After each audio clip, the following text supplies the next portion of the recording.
Hello friends, once again welcome to નવ Gujarat academy. ઇતિહાસ શું છે? ઇતિહાસ ઘણા વિદ્યાર્થી મિત્રો એવા હશે કે જેને ઇતિહાસમાં ઘણી એવી પ્રોબ્લેમ પડતી હશે, જેનું કારણ છે કે ઇતિહાસ એક લેન્ધી સબ્જેક્ટ છે, એટલે કે બહુ વાસ્ટ છે, બહુ લાંબો છે. પ્લસ ઇતિહાસની અંદર જે એની સાલવારી છે એને સમજવામાં મુશ્કેલી પડે છે. ઇતિહાસના ઘણા એવા ઘટનાક્રમ છે કે જેને યાદ રાખવા પડે છે, અને ઘણા એવા કેરેક્ટર છે કે જેને ઇતિહાસમાં યાદ રાખવા પડતા હોય છે. એટલે આટલી બધી વસ્તુઓ યાદ રાખવામાં વિદ્યાર્થીઓને બહુ મુશ્કેલી પડતી હોય છે. પરંતુ એને સરળ બનાવવા માટેનો ઉપાય શું? તો એને એક સ્ટોરી જેમ યાદ રાખવું પડે. હવે સ્ટોરી કઈ રીતે બને? તો ઇતિહાસને જો એના કાળક્રમ પ્રમાણે જો આપણે સમજીએ તો આપણને ઇઝીલી ઇતિહાસમાં સમજ પડી શકે છે. ઘણા વિદ્યાર્થી મિત્રોને ખબર પડતી પણ હશે, કેમ કે એ લોકો એમાં ઇન્ટરેસ્ટ રાખતા હશે. પરંતુ અમુક વિદ્યાર્થી મિત્રો એવા હશે કે જે બોર થઈ જતા હશે અને ઇતિહાસને એટલો સિરિયસલી સબ્જેક્ટ ગણતા નહીં હોય. એનું કારણ કે એમનું બોરનેસ. તો આ બોરનેસને ભગાવવા માટે એને સ્ટોરી જેમ યાદ રાખવું પડે. તો આપણે એ જ પ્રમાણે અહીંયા જે સિલેબસ છે આપણો જીપીએસસી માટેનો, એ સિલેબસ પ્રમાણે આપણે અહીંયા એક સ્ટોરી જેમ ઇતિહાસને સમજીશું અને દરેક લેક્ચરને એક કનેક્ટિંગ લિંક બનાવી અને આપણે ઇતિહાસને સારી રીતે સમજીશું. તો ચાલો મિત્રો આપણે ઇતિહાસને સમજીએ. તો સૌપ્રથમ જો ઇતિહાસ જાણવાના સ્ત્રોત, તો ઇતિહાસ કઈ રીતે ખબર પડે? તો ઇતિહાસ જાણવાના જે આ સ્ત્રોત છે, જેમાં અભિલેખ, શિલાલેખ, જૂના જે જૈન અને બૌદ્ધ ધર્મના તામ્રપત્રો, જૂના સિક્કાઓ, બરાબર, તે સિવાય જે સિંધુ ખીણની સભ્યતામાં મળ્યા એવી વાસ્તુકળાઓ, રાઈટ, પેઇન્ટિંગ્સ, જે જૂના સાક્ષ્ય, કોઈ કપડાના નિશાન કે કોઈ અનાજના ફોતરા, બરાબર. એટલે આ બધી વસ્તુઓથી આપણે ઇતિહાસની જાણકારી મળી શકે છે. હવે જે લખેલી વસ્તુઓ છે, જેમ કે વિદેશી જે પણ યાત્રીઓ છે તેમના વિવરણ, બરાબર, સિક્કા ઉપર કદાચ રાજાના નામ લખેલા હોય તો એ બધાની જાણકારી આની અંદર મળતી હોય છે. પરંતુ જેનામાં કંઈ લખેલું જ નથી તો એવી વસ્તુઓ કઈ રીતે બોલશે? તો એવી વસ્તુઓ માટે એક પદ્ધતિ છે જેનું નામ છે C14 પદ્ધતિ, જેને કાર્બન ડેટિંગ પદ્ધતિ કહેવામાં આવે છે. બરાબર, C14 પદ્ધતિ, જેને કાર્બન ડેટિંગ પદ્ધતિ પણ કહેવામાં આવે છે. હવે આ પદ્ધતિ પ્રમાણે એ વસ્તુને ચેક કરવામાં આવે અને એનો કાળ નક્કી કરવામાં આવે છે કે આને કયા કાળમાં મૂકવી છે. બરાબર, એટલે આ તો એના સ્ત્રોત થયા. હવે ભારતની અંદર કઈ રીતે ઇતિહાસ આવ્યો, કે કઈ રીતે ઇતિહાસની જાણકારી મળી કે આ પાસ્ટનો આટલો ઇતિહાસ છે? તો એની જો આપણે જાણકારી મેળવીએ તો ભારત દેશની અંદર સૌપ્રથમ 18મી સદીમાં અંગ્રેજો દ્વારા ઇતિહાસનું વિવરણ કરવામાં આવ્યું. હવે એમાં જે 1784 છે એની અંદર એશિયાટિક સોસાયટી, 1784માં એશિયાટિક સોસાયટીની સ્થાપના કરવામાં આવી. રાઈટ, ઇમ્પોર્ટન્ટ વસ્તુ છે, યાદ રાખજો. ક્યાં કરવામાં આવી હતી? કલકત્તા. બરાબર, એટલે 1784ની અંદર એશિયાટિક સોસાયટીની સ્થાપના કલકત્તામાં કરવામાં આવી હતી. બરાબર, અને આ હિસ્ટ્રી માટે, બરાબર, કે હિસ્ટ્રીનું વિવરણ થઈ શકે, જે ભારતીય ઇતિહાસ છે એના માટેનું. એટલે એક્ઝામમાં કદાચ એવું પણ પૂછી શકે કે એશિયાટિક સોસાયટીની સ્થાપના કેમ કરવામાં આવી હતી? બરાબર, એટલે એ સમયે આપણને આ બધો ખ્યાલ હોવો જોઈએ. સીધા ક્વેશ્ચન ના આવે પણ આડકતરી રીતે આવે તો આ બધો આપણને આઈડિયા હોવો જોઈએ. અને એ દરેક લેક્ચરમાં હું તમને આ વસ્તુ રિમાઇન્ડ કરાવતો જઈશ જ્યાં જ્યાં મને એવું લાગશે. હવે જ્યારે એશિયાટિક સોસાયટીની સ્થાપના થઈ તો એના સ્થાપક પણ કોઈને કોઈ હશે. તો એના સ્થાપક છે વોરન હેસ્ટિંગ અને સર વિલિયમ જોન્સ. બરાબર, તો આ એના મુખ્ય સ્થાપક છે જેમણે જેમણે એશિયાટિક સોસાયટીની સ્થાપના કરી. હવે આ તો 18મી સદીની વાત થઈ, પણ ભારતીય ઇતિહાસકારોને કઈ રીતે એની જાણકારી મળી? તો ભારતીય ઇતિહાસકારોએ 19મી સદીની અંદર જે આ ઘટનાક્રમ છે એને એના વ્યવસ્થિત કાળ પ્રમાણે ગોઠવ્યા. બરાબર, અને ત્યારથી ભારતીય ઇતિહાસકારોએ આ ઇતિહાસ લખવાનું શરૂ કર્યું. એટલે સૌપ્રથમ 18મી સદીમાં અંગ્રેજોએ અને ત્યારબાદ 19મી સદીમાં જે છે ભારતીય ઇતિહાસકારોએ આની શરૂઆત કરી. તો આવો આપણો થોડો ઇતિહાસ થઈ ગયો. પરંતુ હવે ભારતીય ઇતિહાસકારોએ લખ્યું, અંગ્રેજોએ લખ્યું, તો આપણા દેશ માટે લખ્યું હોય તો સૌપ્રથમ દેશનું નામ જ આવે. તો આપણા દેશનું નામ ભારત કે ઇન્ડિયા કે હિન્દુસ્તાન કઈ રીતે પડ્યું? તો આ જે 3 નામ છે આપણા દેશમાં, ભારત, હિન્દુસ્તાન, બરાબર, અને ઇન્ડિયા. હવે જે ભારત નામ પડ્યું એ ભરત નામના કબીલા ઉપરથી પડ્યું છે. અને જે બીજું નામ છે હિન્દુસ્તાન, તો એ ઈરાનીઓની દેન છે, તમે એમ કહી શકો. હવે ઈરાનીઓએ જે સિંધુ નદી છે, ઉત્તરમાં સિંધુ નદી આવેલી છે, બરાબર, યાદ રાખજો કઈ નદી? સિંધુ. તો જે ઈરાનીઓ છે એ જે છે એને કહેતા હતા.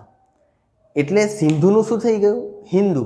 અને એના જે ભૂભાગ હતો, આ તો નદીનું નામ થયું હિન્દુ, પણ એનો જે ભૂભાગ હતો એને હિન્દુસ્તાન કહેવામાં આવતું હતું.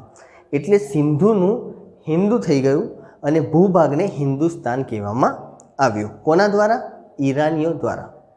અમુક જે બુક્સ છે એની અંદર જે હિન્દુસ્તાનનું જે નામ આપ્યું છે અને જે સિંધુ નદીનું છે એને હિન્ડોન પણ કહેવામાં આવે છે. હિન્ડોન, બરાબર, સિંધુ નદીને, અને એના ઉપરથી હિન્દુસ્તાન નામ પડ્યું. એટલે અમુક બુકમાં તમને આવું પણ મળશે, બરાબર.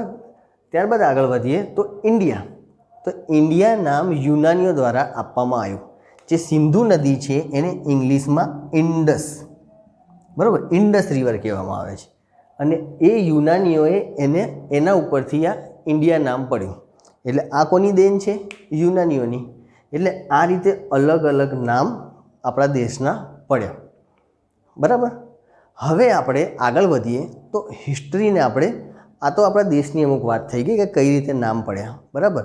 પણ જો હવે આપણે હિસ્ટ્રીમાં જઈએ તો કાળક્રમ પ્રમાણે હિસ્ટ્રી જે ગોઠવાયેલી છે એને આપણે એકવાર જોઈ લઈએ. તો સૌ પ્રથમ જો આપણે જોઈએ તો પાષાણ યુગની વાત કરીએ કે ઇતિહાસને જો લખાયેલો છે આપણે પાષાણ યુગથી, ત્યારથી આપણે જો વાત કરીએ. હવે સૌ પ્રથમ ક્વેશ્ચન થાય કે પાષાણ એટલે શું? તો પાષાણ એટલે પથ્થર. અહીંયા આપણે 2 યુગ જોવાના છે. પાષાણ એટલે પથ્થરનો યુગ, અને પથ્થર પછી જે ટ્રાન્સફોર્મ થયો, બરાબર, અહીંયા એટલે એ ધાતુ યુગ, એટલે એને મેટલ યુગ પણ કહેવામાં આવે છે. એટલે આ બંને આપણે અહીંયા જોઈશું. તમે ખાલી કનેક્ટિંગ લિંક રાખો કે પથ્થર પરથી આપણે ધાતુની ઉપર પહોંચ્યા. એટલે આ રીતે આપણે ક્રમશઃ આગળ વધીશું. તો સૌ પ્રથમ જો જોઈએ તો પાષાણ યુગ એટલે કયો યુગ? પથ્થરોનો યુગ. એમાં 3 એના ભાગ છે: પુરા પાષાણ, મધ્ય પાષાણ અને નવ પાષાણ. હવે પુરા એટલે સૌથી જૂનો, મધ્ય એટલે વચ્ચેનો, અને નવ એટલે સૌથી નવો. તો પુરા પાષાણ છે એનો જે સમયગાળો છે એ 2 લાખ વર્ષથી 10,000 ઈસવીસન પૂર્વનો છે. હવે સૌથી પહેલો તો સવાલ એ જ અહીંયા ઊભો થાય કે ઈસવીસન પૂર્વ એટલે શું? તો અહીંયા હું તમને સમજાવી દઉં કે ઈસવીસન પૂર્વ છે એ અહીંયા તમે 0 એટલે ઈસુ ખ્રિસ્તનો જન્મ, બરાબર, એનાથી આગળના જે વર્ષ છે એને ઈસવીસન કહેવામાં આવે છે. અને એના પાછળના વર્ષોને ઈસવીસન પૂર્વ. એટલે 0 ને ઈસુ ખ્રિસ્તનો જન્મ અહીંયાથી, બરાબર. એટલે એમના જન્મ પછી ઈસવીસન અને એમના જન્મ પહેલાંના વર્ષો ઈસવીસન પૂર્વ, બરાબર. એટલે આ રીતે હોય છે. હવે 2020 છે તો એને શું કહીશું? તો ઈસવીસન કહેવામાં આવશે, બરાબર. પણ આ બધા શું છે? એમના જન્મ પહેલાંના વર્ષ છે આ બધા, એટલે એને ઈસવીસન પૂર્વ કહેવામાં આવે છે. ઇંગ્લિશમાં જો જોઈએ તો ઈસવીસનને BC એટલે બિફોર ક્રિસ્ટ અથવા BCE બિફોર ક્રિસ્ટ એરા કહેવામાં આવે છે. ને અહીંયા AD એટલે એનો ડોમિની અને એનું બીજું નામ છે CE, બરાબર, કોમન એરા. એટલે આ રીતે એને નામ આપવામાં આવે છે. એટલે આટલામાંથી કંઈ પણ પૂછાય તો તમારે એક્ઝામની અંદર પ્રોબ્લેમ ના પડે. કદાચ 2020 AD લખી દીધું તો તમારે અહીંયા ખબર હોવી જોઈએ. હવે આગળ વધીએ તો અહીંયા પૂરા પાષાણ છે એનું આપણે જોયું કે 2 લાખથી 10,000 ઈસવીસન પૂર્વ, બરાબર. અને આ જ પૂરા પાષાણમાં જે પથ્થરો હતા તેમાં જે આદિમાનવો હતા એ પથ્થરોથી જે પણ જાનવરો હતા એમનો શિકાર કરતા હતા. અને અહીંયા જ અગ્નિની પણ શોધ થઈ. એટલે અહીંયા તમે ગણી શકો કે અગ્નિ અને પથ્થરોથી શિકાર એ પૂરા પાષાણમાં આવશે, રાઈટ. ત્યારબાદ આગળ વધીએ તો મધ્ય પાષાણ યુગ, જેનો સમયગાળો છે 10,000થી 8,000 ઈસવીસન પૂર્વ. હવે આ જે મધ્ય પાષાણ યુગ છે એની અંદર ક્લાઇમેટમાં પરિવર્તન થયું. હવે ક્લાઇમેટમાં પરિવર્તન થયું એટલે શું થયું કે જે મોટી મોટી ઘાસો ઉગી અને એ ઘાસો ખાવા માટે જે શાકાહારી પ્રાણીઓ છે એ પણ વધતા ગયા. અને એ જે પેટર્ન આદિમાનવોએ જોઈ અને એમને પાલતુ બનાવવાનું નક્કી કર્યું. અને ધીમે ધીમે એ જાનવરોને તે લોકો પાલતુ બનાવતા ગયા. એટલે એ મધ્ય પાષાણ યુગમાં આવે છે. ત્યારબાદ આપણે નવ પાષાણ યુગ, બરાબર, જેનો સમયગાળો 8,000થી 4,000 ઈસવીસન પૂર્વ છે, બરાબર. 9 એટલે સૌથી નવ, બરાબર. અહીંયાથી જુઓ તમે એડવાન્સ લેવલ પર આપણે આગળ વધતા જઈ રહ્યા છીએ. ધીમે ધીમે માનવીની જે પ્રગતિ છે એ અહીંયા જોવાઈ રહી છે પથ્થર યુગની અંદર. હવે જે નવ પાષાણ યુગ છે એની અંદર ખેતીની શરૂઆત કરવામાં આવી. એટલે સૌથી પ્રગતિ, જે માનવીની સૌથી વધુ પ્રગતિ કહેવાય એ ખેતીની નવ પાષાણ યુગમાં જોવા મળે છે. ત્યાર પછી વિલેજ એટલે કે ગામના પણ પુરાવા મળેલા છે, જેનું એક એક્ઝામ્પલ છે ઈનામ ગામ, બરાબર. એટલે એના પુરાવા પણ આમાં મળેલા છે. જો આમાં એક્ઝામમાં એટલું બધું કંઈ આવતું નથી જે આદિમાનવનું આપણે જોઈએ છે પાષાણ યુગનું, પરંતુ સમજવા માટે અને કનેક્ટિંગ માટે જરૂરી છે, થોડું ઘણું જ્ઞાન હોવું જોઈએ, બરાબર. હવે આપણે આગળ વધીએ તો ધાતુયુગ. હવે પથ્થર પરથી આપણે ધાતુયુગમાં જઈએ છીએ, બરાબર. કેમ કે પહેલાં પથ્થરથી જ બધા કામ થતા, હવે ધાતુથી થશે. એગ્રીકલ્ચર તો ધાતુથી થશે, એટલે ખેતી જે છે એ પણ ધાતુથી થશે, જે લોખંડ છે, બરાબર, એ રીતે. હવે ધાતુયુગમાં સૌ પ્રથમ જોઈએ તો તામ્રયુગ, ત્યારબાદ કાંસ્યયુગ અને ત્યારબાદ લોહયુગ, બરાબર. હવે જે તામ્રયુગ છે એનો સમયગાળો 5,000 ઈસવીસન પૂર્વ છે, બરાબર. તામ્રયુગ અને કાંસ્યયુગનો સમયગાળો 3,000 ઈસવીસન પૂર્વ. હવે કાંસ્યયુગ છે એ જ તમે સિંધુ ખીણ ગણી શકો છો, બરાબર. સિંધુ ખીણની સભ્યતા એ જ કાંસ્યયુગ, કાંસ્ય એટલે બ્રોન્ઝ, એટલે બ્રોન્ઝ એજ પણ કહેવામાં આવે છે. એનું બીજું નામ છે બ્રોન્ઝ એજ, કાંસ્યયુગ. એટલે આ જ જે સમયગાળો છે એ સિંધુ ખીણની સભ્યતાનો સમયગાળો. તો હવે પ્રશ્ન એ થાય કે જો સિંધુ ખીણની સભ્યતાનો સમયગાળો છે તો બ્રોન્ઝ એજ કેમ કહેવામાં આવે છે? એનું કારણ છે કે એ સમયમાં બ્રોન્ઝ એટલે કે જે કાંસ્ય છે એ શોધાયું હતું. હવે કાંસ્ય શોધાયું તો એના માટે કંઈક તો ધાતુ હશે ને, તો એના માટે કોપર એટલે કે તાંબુ અને ટીન એ બંનેનું મિશ્રણ કરી અને કાંસ્યનો વિકાસ થયો, એટલે કે બ્રોન્ઝનો વિકાસ થયો. એટલે આ બંને ધાતુ મિક્સ કરે તો બ્રોન્ઝ ધાતુ બને, રાઈટ. હવે એક્ઝામમાં કદાચ તમને એવું પૂછી લીધું કે જે સિંધુ ખીણની સભ્યતાના લોકો હતા એ લોકો શું રસાયણ વિજ્ઞાનના જાણકાર હતા? કદાચ એવું એક્ઝામમાં પૂછી લીધું તો આપણને એ વખતે કન્ફ્યુઝન થશે કે એવું તો કોઈ જગ્યાએ વાંચ્યું છે નહીં. હવે અહીંયા લોજિકની વાત આવે છે કે કોપર અને ટીન ભેગું કરીએ જ્યારે એ લોકો બ્રોન્ઝને બનાવી શકતા હોય એટલે રસાયણ વિજ્ઞાનના જાણકાર તો હશે, એટલે ત્યાં આપણે આન્સર ખોટો કરીને આવી શકીએ છીએ. એટલે આવું લોજિકલ ક્વેશ્ચન પૂછાય તો આપણને એનો ખ્યાલ હોવો જોઈએ, બરાબર. એટલે સીધું નહીં આવે, એક્ઝામમાં આવી રીતે જ આવશે. એટલે બ્રોન્ઝ એજનો સમયગાળો એટલે કાંસ્યયુગ, બરાબર. અને આ જે ગણાય છે તામ્રયુગ એ સિંધુ ખીણ પહેલાંનો, બરાબર. એટલે ઉત્તર જે હડપ્પા સંસ્કૃતિ છે એ કહેવામાં આવે છે ઉત્તર, બરાબર.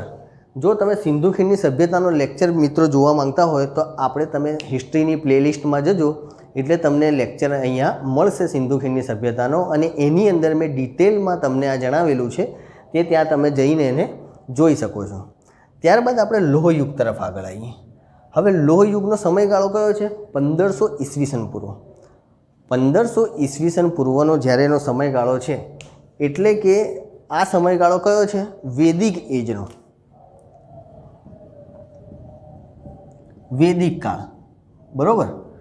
અને આ જે લોખંડ છે એ વૈદિક કાળમાં શોધાયું છે, એટલે જ એને લોહયુગ કહેવામાં આવે છે, કાં પછી વૈદિક કાળ પણ કહેવામાં આવે છે, બરાબર. અને અહીંયા જ વૈદિક કાળમાં સૌથી વધુ ખેતીનો વિકાસ થયો. કારણ શું? કેમ કે લોખંડની શોધ થઈ હતી, બરાબર. એટલે આ હતો આપણો લોહયુગ. હવે લોહયુગથી તમે આગળ વધશો એટલે આ લોહયુગ એટલે વૈદિક કાળ. એટલે વૈદિક કાળમાં શું હતું? કર્મકાંડોને બધા થતા, બ્રાહ્મણોની સર્વોચ્ચતા હતી, બરાબર. શૂદ્રો સૌથી નીચા ગણાતા હતા. એટલે આ બધા જે કર્મકાંડો હતા એને મટાવવા માટે કે એને ઘટાડવા માટે બીજા પણ સંપ્રદાયોનો વિકાસ થતો ગયો. અને એની અંદર જે મુખ્ય સંપ્રદાય હતા કે જે મુખ્ય ધર્મ આવ્યા એ હતા જૈન અને બૌદ્ધ ધર્મ. એટલે આના પછી આપણે જૈન અને બૌદ્ધ ધર્મ જોઈશું, બરાબર. એટલે આ હતો એક કાળ, બરાબર. આ રીતે એને ભણવાનો હોય. હું તમને જે જીપીએસસીનો આખો સિલેબસ છે એને હું તમને એક 3 ભાગમાં વ્યવસ્થિત વહેંચી અને એને સમજાવીશ, જેથી તમારે એનો ઇઝીલી આઈડિયા આવી શકે. કેમ કે જો ભારતનો જે ઇતિહાસ છે એને 3 ભાગમાં વહેંચવામાં આવે છે. સૌ પ્રથમ તો હું તમને એમ કહી દઉં, પ્રાચીન, મધ્ય, બરાબર. પ્રાચીન, મધ્ય અને ત્રીજો છે આધુનિક. આ રીતે 3 ભાગમાં એને વહેંચવામાં આવેલો છે, પ્રાચીન, મધ્ય અને આધુનિકમાં. અને આપણે સિલેબસને આ રીતે ડિવાઈડ કરી અને વ્યવસ્થિત કાળની રીતે આપણે એને સમજીશું, બરાબર. તો આ હતો આપણો ફર્સ્ટ ખાલી ઇન્ટ્રોડક્શન લેક્ચર. હવે આપણે નેક્સ્ટ લેક્ચરમાં ફરી મળીશું, જેની અંદર આપણે વૈદિક એજને જોઈશું.